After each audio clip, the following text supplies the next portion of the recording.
Push for progress as President-elect Joe Biden clinches another victory in Arizona. The president still refuses to accept the election results. This morning, what some lawmakers are now prepared to do to help that transition process. The nonprofits at the ground level, we're really seeing the impacts immediately. Helping nonprofits as the coronavirus continues to take a toll on the community. Idaho organizations are getting together to support nonprofits with over $1 million in grants. Snow in the mountains and rain snow mix in the valley as a large storm system moves over the area today. And inspiring students how two local businessmen came together to empower some of Idaho's at-risk youth. You're watching Idaho's News Channel 7. This is Wake Up Idaho. In just hours, Governor Little will be making an announcement about COVID-19 in Idaho. We are not sure what he plans to say, but he will do that in a virtual news conference and will update Idahoans on the Gem State's fight against this virus and the next steps that we're going to take. We're going to carry this live for you on air and online today. This begins at 1 o'clock. Many of you curious about this. And coming up, we'll also have the 3 things you need to know about COVID-19 in Idaho this morning. Doug? Well, Maggie, as the governor prepares for his news conference, road crews are preparing to keep drivers safe before the roads get nasty. ITD crews spent yesterday treating highways to help melt incoming snow in the mountains and deal with rain or snow in the valley. This is file video. It was a similar routine for ACHD crews. Remember, the best thing to do is slow down. Give yourself more space between you and the car in front of you. So less than 2 weeks into November, Larry, and winter weather is really kicking in, especially in the mountains. Especially in the mountains. Yeah, we have a winter storm warning in the mountain, a lot of the mountain areas. We also have a winter weather advisory in some of the other mountain areas. But overall, we're actually warmer this morning than what we were yesterday. But a lot of that happens when you get the warm air mass that comes in ahead, which means that this storm system is not very far away from us. We are definitely seeing warmer temperatures. Not so much the Magic Valley, see, so it hasn't quite, but the warm air mass that comes in is where some of that moisture starts. That's why we're talking about a rain and snow mix. So as it comes in, we expect to see maybe some of this could stick to the vegetation. Now the foothills, we could see it there because the freezing level is going to be starting at about 4,000 feet and up. But boy, the mountain areas, they're really going to get some snow out of this. We have some winds out there for this morning, and if nothing else, wind chill factors are going to feel cold to you. So make sure that you're dressed up warmly and prepared, but be prepared for some moisture because it's 100% chance. We will have this. But temperatures are going to be just warm enough, it won't really stick to the roadways here. We're also going to be looking at, again, more of these showers that go on through the weekend. I'll have details about that in a moment. Maggie?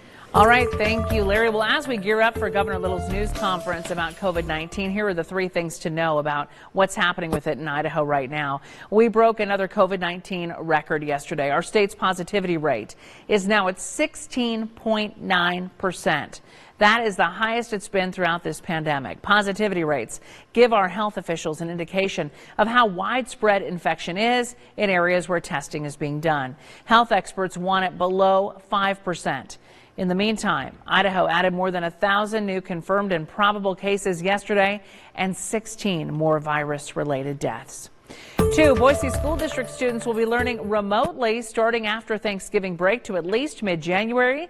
The school board made the unanimous decision to do that last night. The district has reported about 160 cases of the virus since November 3rd. That's led to roughly 1,500 students and staff members that had to be put in quarantine. And that's only one of the problems the district is facing right now. There's also a shortage of substitute teachers, inconsistent learning among students because of quarantine, hiring troubles, and a shortage of bus drivers. They're dealing with a lot right now. Students will still be learning in the hybrid model next week and then will change to remote learning after Thanksgiving. This is going to give teachers and families time to plan for that remote learning this next week. That's why they're waiting.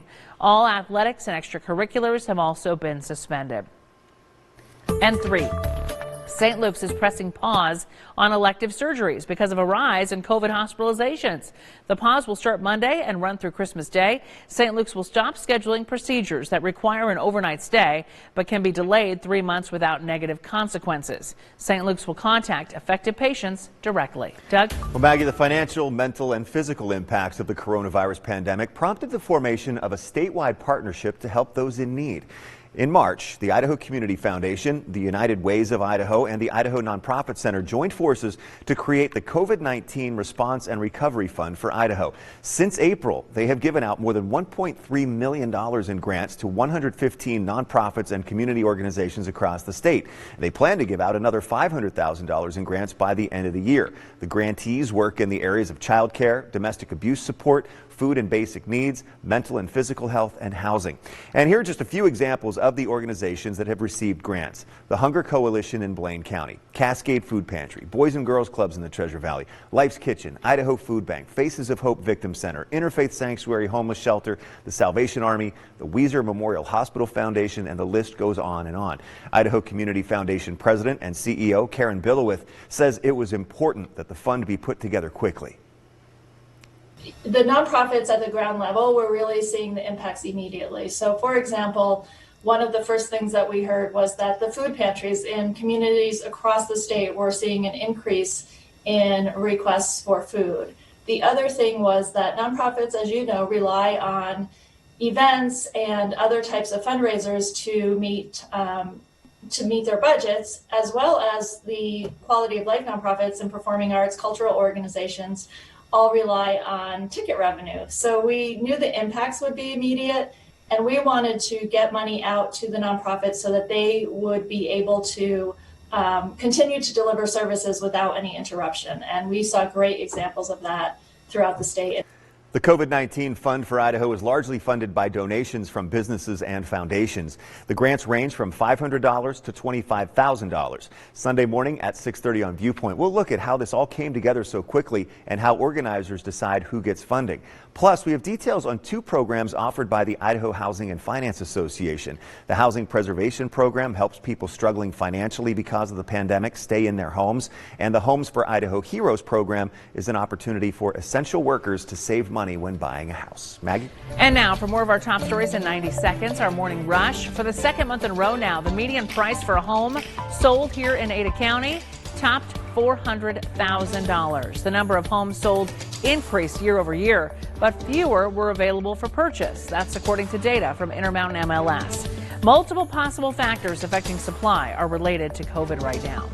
And Idaho State Police investigators are hoping to bring justice to victims of crimes in dozens of cold cases after the U.S. Justice Department recently awarded more than $750,000 in grants to ISP Forensic Services. Some of that money will go to a new technique. It's called Forensic Molecular Genetic Genealogy.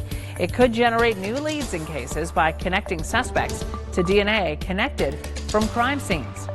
Chad Daybell and Lori Vallow, they are scheduled to stand trial next July 12th on charges of concealing evidence and conspiring to conceal evidence in the death of Vallow's two kids, J.J. Vallow and Tylee Ryan. We've been following this case for a year now. Investigators found the children's remains, that is, in June on Daybell's property in Fremont County. Daybell and Vallow are still not charged with causing the deaths of those children at this time, but that could change. And TikTok gearing up for a longer fight with the U.S. government after the Trump administration set a deadline of today for a restructuring or shutdown of TikTok. It appears the government is losing that leverage, though, after a federal judge said the U.S. government cannot shut TikTok down. Now the company is asking a federal appeals court for more time to work out a potential sale of that app. I know a lot of you love TikTok, so we'll keep you posted on what's happening with that. Let's get to Larry right now, check in with him.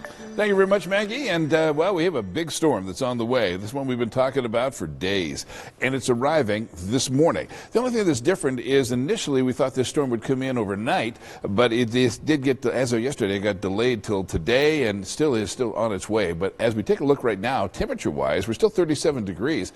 So even if we did have this, it would be kind of a rain and snow mix. And that's what we're expecting for this morning, because we don't see temperatures changing all that much based on the cloud cover and also the warm air mass that comes in ahead of the cold front. The cold front is where that actual colder air is. First portion of this with the moisture in it is going to have the warm air as well. Pressure is falling rapidly. Those of us who feel weather changes are probably noticing some of that. You can see where we haven't really seen very much. There's a little bit of moisture down around near the Jordan Valley area and into some of the Owyhee Mountains, but also up around through some of the north, going into some of the northern mountains. Now, keep in mind that this area here, that's actually a winter storm warning that's been issued for today. And of course, we have a winter weather advisory because these mountain areas, especially today, are going to get large amounts of snow. A heavy amount of snow is going to be coming through. We're talking 1 to 2 feet total by the time we wrap up through the weekend, but we could certainly see at least a foot today or more in a lot of those spots. So as we take a look ahead, what we're looking at is this system coming in. It's kind of getting a little stronger over the areas of southern Oregon, northern California. We see it there. We're going to see it here.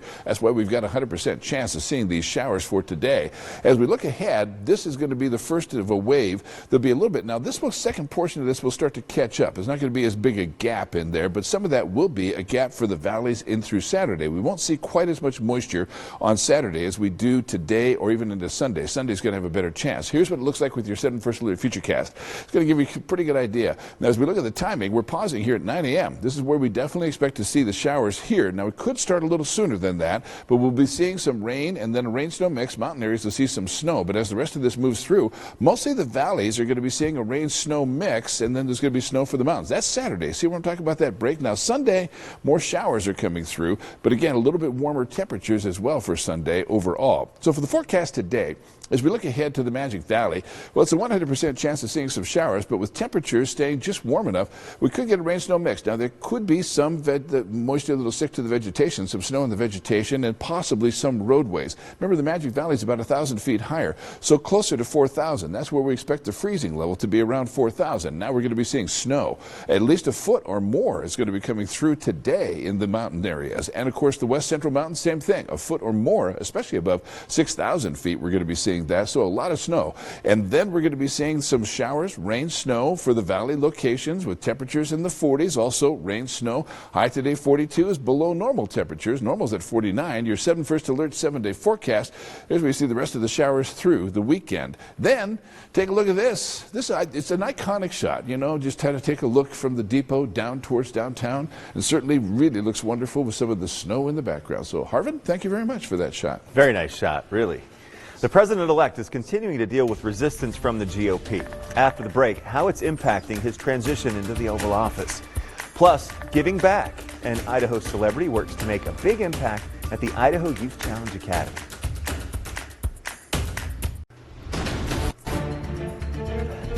This morning, NBC is projecting that Arizona and its 11 electoral votes go to President-elect Joe Biden. But for some in Washington, the race is still in limbo. Tracy Potts reports from Washington on where Republicans stand on the Biden presidency.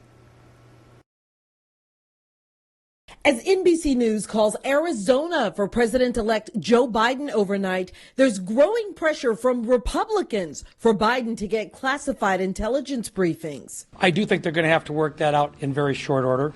Does it strike you as a risk to security at all? No. President Trump's closest allies say it's too soon. He's not president right now. Don't know if he'll be president January 20th. But whoever is, will get the information. The Biden team insists the lack of cooperation and briefings isn't slowing down the transition. Joe Biden and Kamala Harris doing their jobs, but as time passes, the need to get the full access we are entitled to, and the full access that the American people want us to have, it grows each day. Biden's been on the phone with congressional leaders pushing for COVID relief. We're willing to sit down and talk. They haven't wanted to talk. They seem to have stuck to their position. Hopefully we can get past the impasse we've had now for 4 or 5 months. As for the election, a coalition of federal agencies is now refuting President Trump's baseless claims of election fraud, calling this the most secure election in American history. Tracy Potts, NBC News. And while this election has yet to be certified, President Trump is apparently already talking about the next one.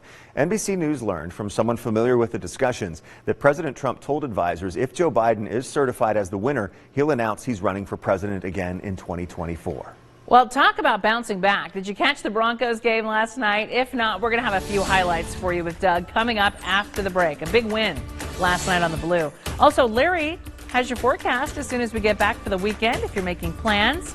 Are we going to see snow? Stay tuned. From News Channel 7, time for 7 First Alert weather. And welcome back. Well, Tropical Storm Eta is no longer a tropical storm. It has pretty much really just died out. It's what we call now a post-tropical, and you can actually see the remnants are moving offshore. In other words, letting things kind of dry out through the Carolinas, but also through the other areas that were affected before. In the meantime, we're focusing our attention now in the northwest with this next system that's coming in, and it's on its way to us. This storm system is going to be here yet this morning, and we will be seeing some snow and rain mixing together in the valley locations, and at about 9 o'clock is when we really expect to see it. Now, it could start before that. Even as soon as 8 o'clock, we could see some, but we're starting to see a little bit of this up around through some of the mountain areas and down around the Jordan Valley already. But then as we go through time, it'll be more rain and snow. So we don't really expect any accumulation here in the valleys, but at 4,000 feet and up, we will see some. And then, of course, in the mountain areas, we're talking 1 to 2 feet of snow. This is a big storm system that's pushing through. So for the forecast today in the Magic Valley, well, it's going to be that rain-snow mix. But keep in mind, the Magic Valley is close to 4,000. They're around 3,800, 3,900 feet. So that's why we could see a little bit that'll stick to the vegetation. Now, also in the central mountain areas, snow. At least a foot for today in some areas and even more. And of course, we're going to be seeing at least a foot in the higher elevations of the west central mountains. And then over the course of time, 1 to 2 feet. So this is all in the areas above 6,000 feet or 5,000 feet and above. But even McCall is going to be seeing some snow. And of course, for the lower Treasure Valley, well, we're going to be looking at a rain-snow mix is what we're going to have. We don't expect accumulation, maybe a little on the vegetation for a while, but it'll kind of get lost in some of the rain that'll follow. Same thing happens for the upper Treasure Valley with a high of about 42 degrees. Your 7 First Alert 7-day forecast. Warming into next week. Rain showers Wednesday, Thursday. Now, Larry, you had the chance to talk to some second graders from Ponderosa Elementary yesterday. I did, yeah. This is normally the time of year that many of us go and talk to classrooms about our jobs, about the weather, but since we can't do that because of COVID, you did a Zoom classroom presentation. The teacher, Ms. Harris, had contacted me and said, hey, is there a chance that maybe you've got like a video or something like that? And I thought, that's really difficult for students to, I mean, it's better if students can ask questions, I think, of an expert. And we do enjoy going visiting. We all do this. I mean, all the meteorologists here do that. We go to clues. And so I said, well, how about a Zoom meeting? And she went, yeah, because I figure schools are experts on that. Well, she and the teacher and I were the two least experienced in Zoom meetings, but we still managed to make it all work somehow. Yeah, in fact is we had one of the students had to kind of help us a little bit. The second grader was a little smarter than we were at Zooms, but we got it done. And you know what? The teachers that are trying to work remotely gave me a real feel for what that is. Anybody who thinks that's easy for a teacher, well, you're wrong. It's not easy. It is really to keep their attention and to do this, in a Zoom platform. I mean, nothing against Zoom, but it was an eye-opening experience for me. Our teachers are really incredible. It was still fun. I still think the students learned something, so it was worth their time. Oh, good. I'm glad to hear that. Well, let's talk about the game last night now, Doug. Yeah, the question is, how do you bounce back from a 34-point loss? You come back 6 days later with a 31-point win. The Broncos beat Colorado State 52-21 last night. A ton of storylines. The return of Hank Bachmeier at quarterback, an attempted return at the Statue of Liberty, and how about special teams proving why they are so special? 3 blocked kicks for touchdowns, and doing it with 15 players out due to COVID. The Broncos are now 3-1 on the season. More importantly, 3-0 in the Mountain West Conference. You can find a full recap of the game and hear from the players and head coach Brian Harsin on KTVB.com. Well, a lot of people can use a boost of motivation every now and then, and a local businessman assembled a special team to do just that. After the break, how it's helping to inspire students in an Idaho National Guard program. Also, the holiday spirit starting to spread. Later this hour, we'll tell you about the tree lighting plans in Nampa. Do you believe it? They already have their Christmas tree picked out, ready to go. We'll have more on that coming your way. And it's time for some good news on your Friday. Idaho's Troy McClain. He rose to fame when he appeared on the hit NBC reality show The Apprentice. It was so fun to watch him through that process. And now he's a successful local businessman who loves to give back to this community. The Idaho National Guard recently invited McClain to visit the Idaho Youth Challenge Academy in Pierce, Idaho. Now, this academy designed to give second chances to Idaho's at-risk youth who are 16 to 18 years old and who have either dropped out of high school or are at risk of dropping out. He asked them what they needed to make their experience there even better. And the cadets said they needed more fitness equipment, and the faculty and staff requested more motivational speakers who could inspire the cadets. So McClain called his friend and businessman Bedros Kulian, who was happy to visit the academy. He donated thousands of dollars worth of gym equipment to the cadets.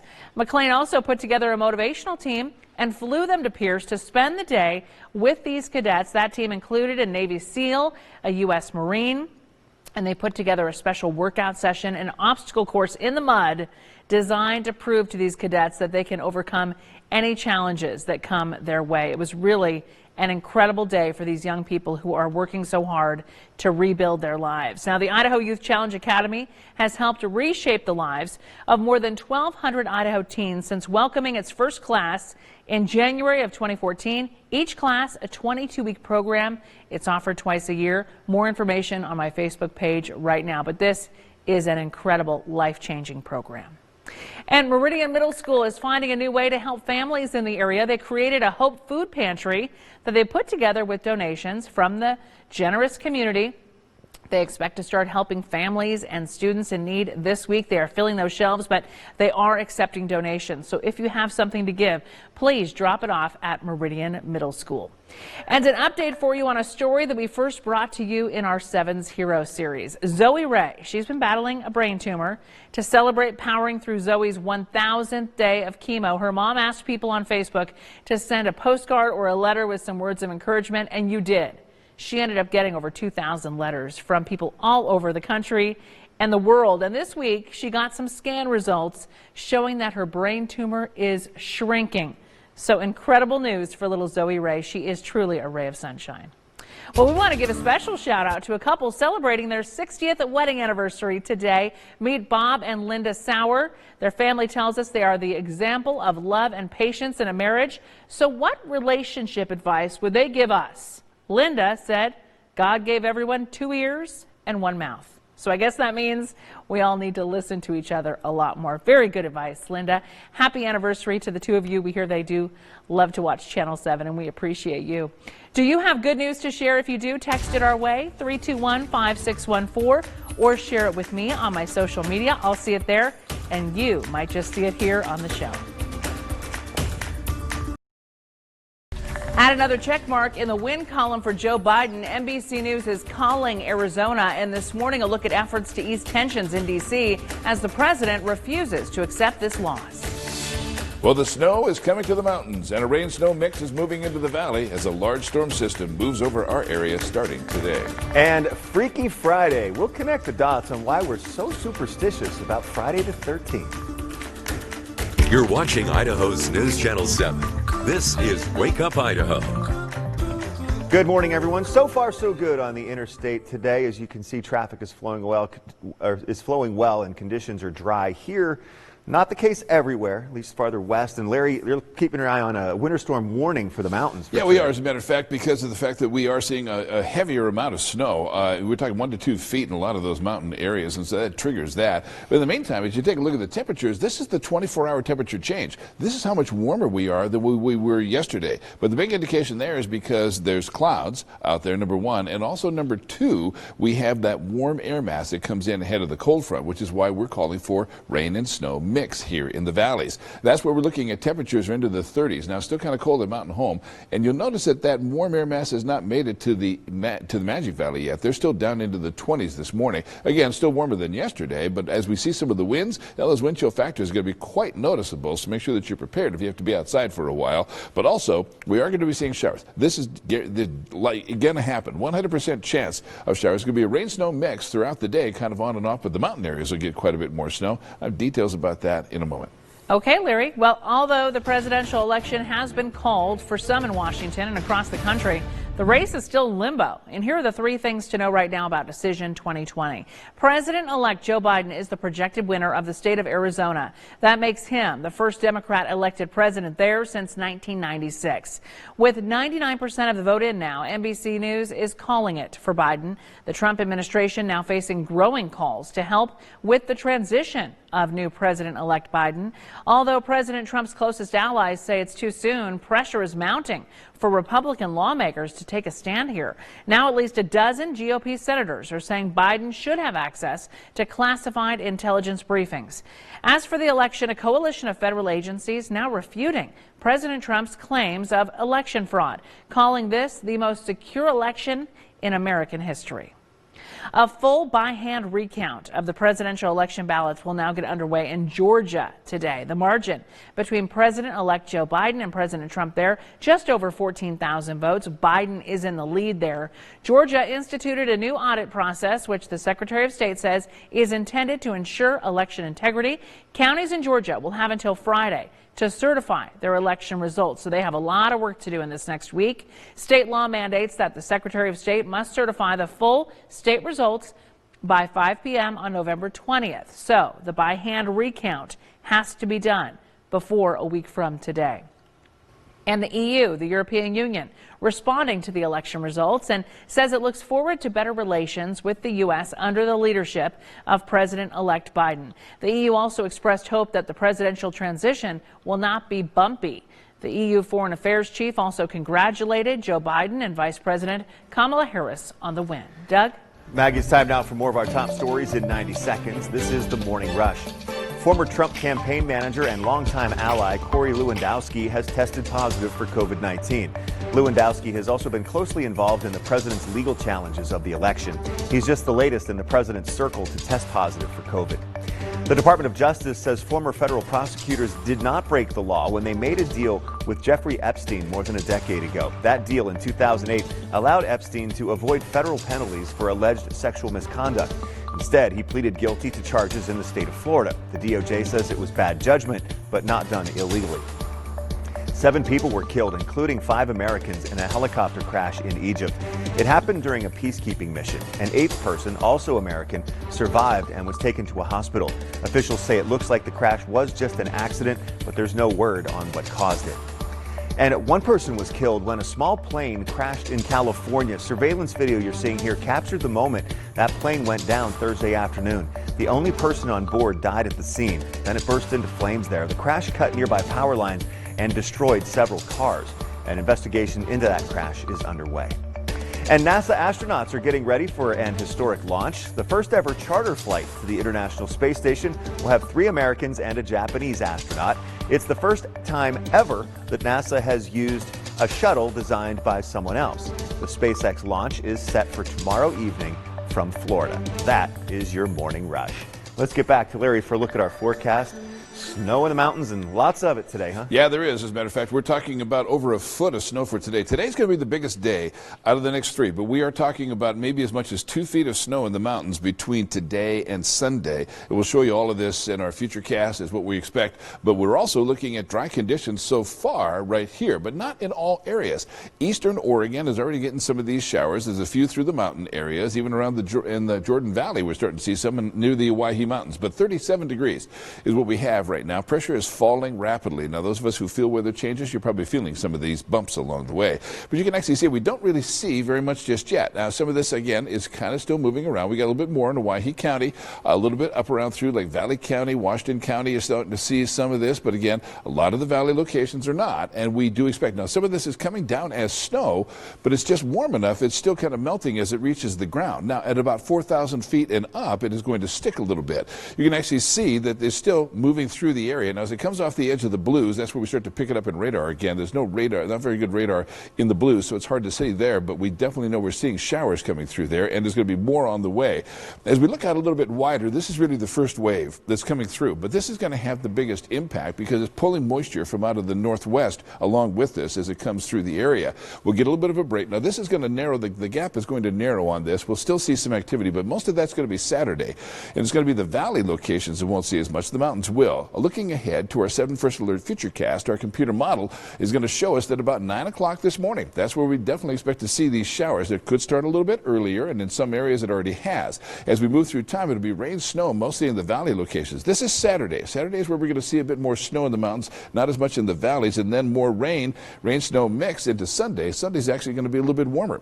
Forecast for today. In the Magic Valley, 100% chance of seeing showers, and temperatures there will be into the upper 30s and low 40s. 40s. So again, rain and snow mix. For the Central Mountains, snow, at least a foot or more. We're going to get quite a bit, and especially through the next few days, we're going to get a couple of feet of snow. And for the higher elevations of the West Central Mountains, again, anything above 5,000 feet is going to be a foot or more of snow for today. The lower Treasure Valley, we're going to be seeing that rain-snow mix for the most part. Again, we don't expect much accumulation. And the upper Treasure Valley, we don't expect much accumulation, maybe the vegetation, but not really on the roadways. Your 7 First Alert 7-day forecast, we'll see temperatures into the 40s, but then we're going to be seeing a warm-up Monday, Tuesday, and also we'll get more showers Wednesday, Thursday of next week. All right, here's a pretty one up by Idaho City. This is B. Glass, and she says the birds were kind of landing and taking off and kind of knocking down some of the fresh fallen snow. That is so pretty. That's all right, really thank nice. you, Larry, and B for that.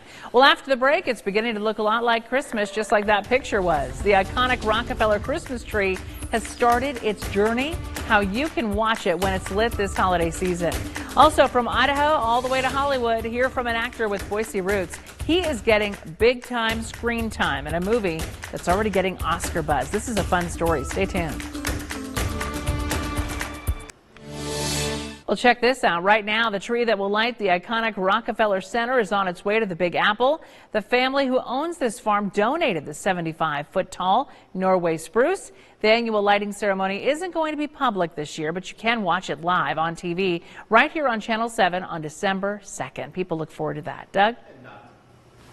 Not to be outdone by that, Nampa's Christmas tree is set up downtown. A 48.5-foot blue spruce is now up at the Nampa Train Depot, ready to be lit up for the holiday season.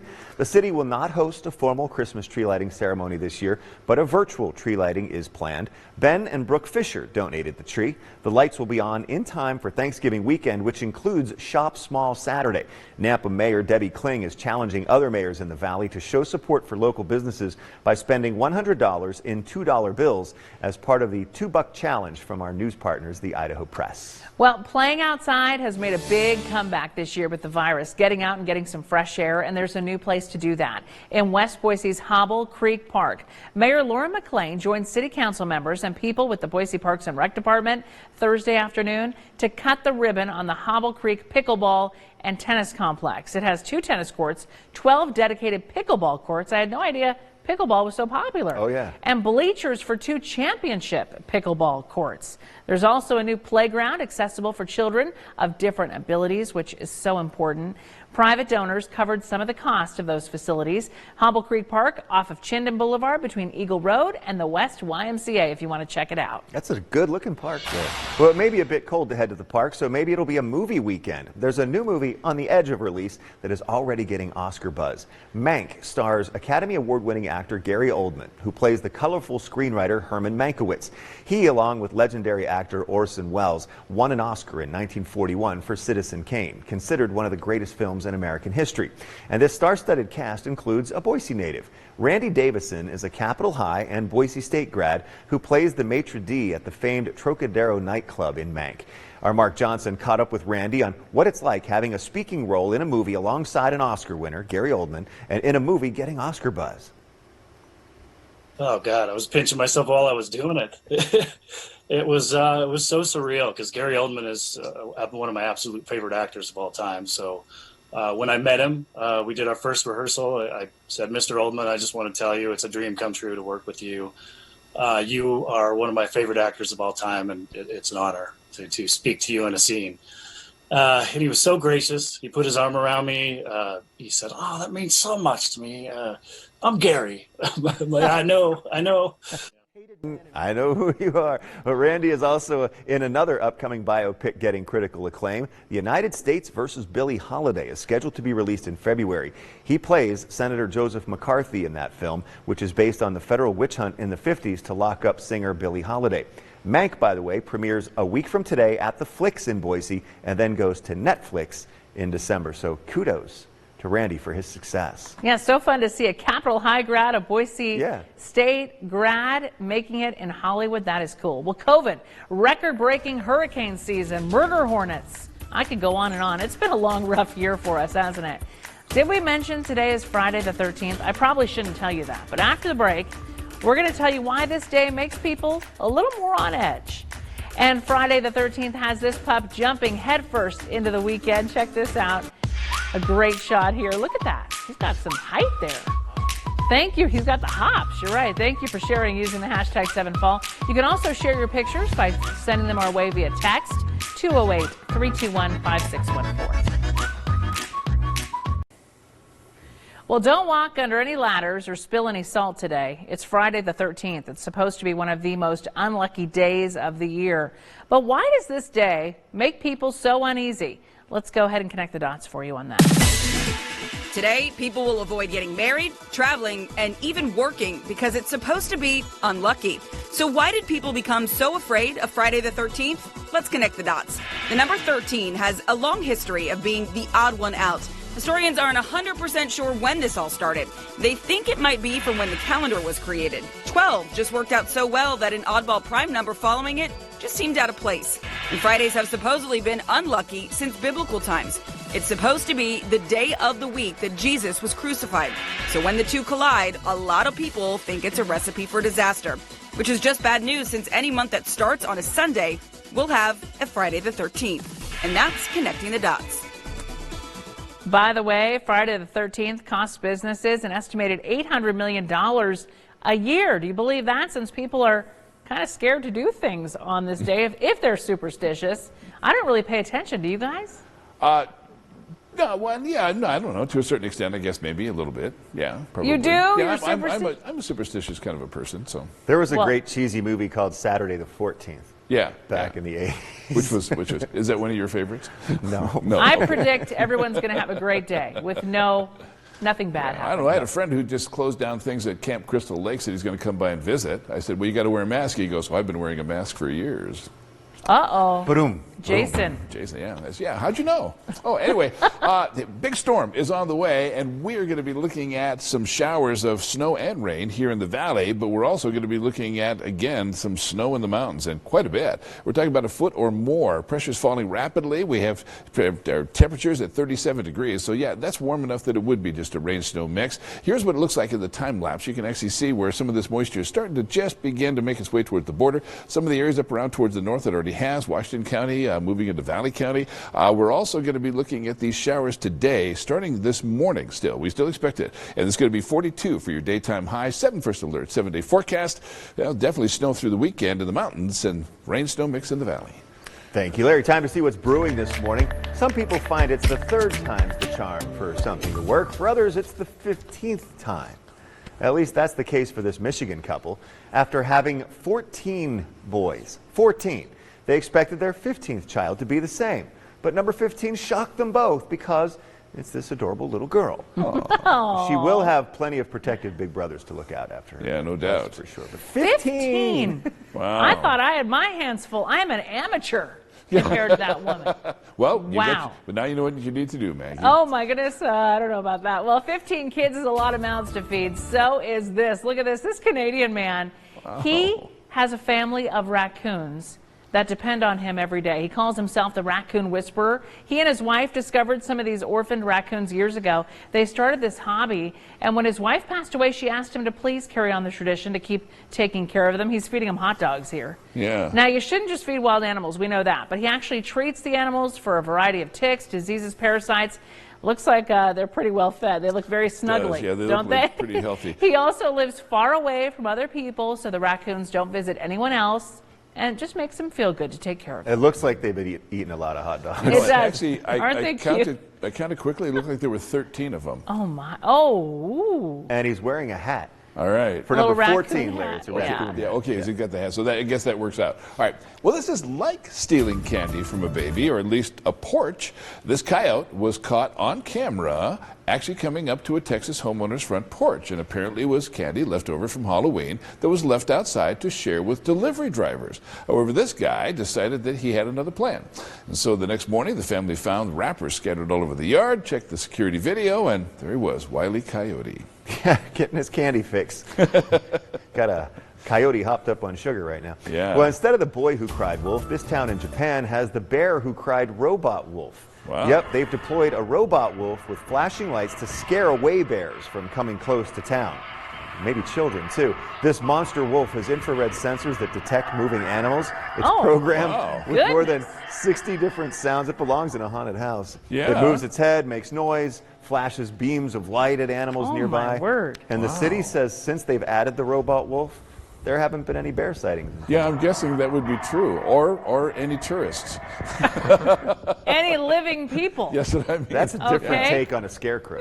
Yeah, is that's quite the take scary. on the scarecrow. Wow. Well, from robot wolves to something a little bit cuter. How about this little sand cat? This is Nala. She joined the Zoo Boise family from the Hogle Zoo in Salt Lake City. Isn't she cute? Yes. Zoo Boise also expects to add a male cat soon from Palm Springs to keep her company. Sand cats are sometimes called sand dune cats. They're found in the arid deserts of Africa's Sahara Desert, the Arabian Peninsula, and parts of Central Asia, in case you were wondering. And you can visit Nala at Zoo Boise's recently reopened Small Animal Kingdom. The zoo is currently open daily from 10 a.m. to 5 p.m., but they're only allowing a certain number of people in. For social distancing, please check online before you go. Sure is cute. Well, top stories and weather are coming up next, but first, you can have a look at your kids' school lunch menus. Just text the word lunch to 208-321-5614. We'll send you a link to the lunch menu. 6:56, time for a traffic report this morning, looking at 4 different cameras. Kind of busy in the Meridian area going eastbound, but so far the interstate, at least in this part of the Treasure Valley, has stayed dry. Doesn't look like it'll last that long with that way, though, right, Larry? No, it's not. It's not going to be dry all day, that's for sure. We have a big system, a big storm that's coming through. It just hasn't quite arrived in all areas yet, but it is on the way. You'll see the time lapse in a moment. But our temperature right now, well, we're at 38. We've actually warmed a little bit. We were at 38. We dropped down to 37. We're back to 38. This is why we're expecting a rain-snow mix. This is the warm air mass that's ahead of the cold front. And when the cold front comes through, it is going to cool down. But we're still going to be staying just warm enough. The pressure is falling rapidly, and that's because the high pressure is moving out. And here's where we see this system. So it's just not quite here, but it's starting to make its way into Canyon County. You can actually see it's right on the border now, and it won't be long. It'll be coming through. We expect it around the Boise area about 9 o'clock this morning. 42 is what we're talking about for a daytime high. Now, that's going to be with rain and snow mixing, and it's a 100% chance, only drops off to an 80% chance into tonight. More showers through the weekend, but certainly snow in the mountains, 1 to 2 feet. Wow. A lot of Okay. snow. Well, here are the 5 things to know this morning. President-elect Joe Biden is the projected winner now of the state of Arizona, making him the first Democrat elected president there since 1996. The Trump administration is now facing growing calls to help with the transition of President-elect Biden, and pressure is mounting for Republican lawmakers to take a stand. Now at least a dozen GOP senators are saying Biden should have access to classified intelligence briefings. Organizations from across the state joined forces to support Idaho nonprofits. They created the COVID-19 Response and Recovery Fund for Idaho. That fund has given more than $1.3 million in grants to 115 nonprofits and community organizations across the state. The grants range from $500 to $25,000. In just hours, Governor Brad Little will be making an announcement on COVID-19 in Idaho. He will do that in a virtual news conference and will update us on the Gem State's fight against COVID-19 and the next steps to take. We'll carry this live for you on air here on Channel 7 and online. It begins at 1 o'clock today. And Boise School District students will be learning remotely starting after Thanksgiving break to at least mid-January. All athletics and extracurriculars have also been suspended. The school board made that unanimous decision last night because of COVID-19. The district has reported about 160 cases of the virus since November 3rd. That's led to roughly 1,500 students and staff members in quarantine. And road crews are preparing to keep drivers safe before roads get nasty. This is file video. ITD and ACHD crews spent yesterday treating roads for the incoming snow and rain. And remember, the best thing to do is slow down, give yourself more space between you and the car in front of you. Also, our Chase Beefelt just did a story this week about what to look for in snow tires. If you're interested in going that direction, you can find that on KTVB.com. Right now, things look dry in the valley, but that is set to change. All right, thank you, Doug. More news coming up in a half hour right here on 7.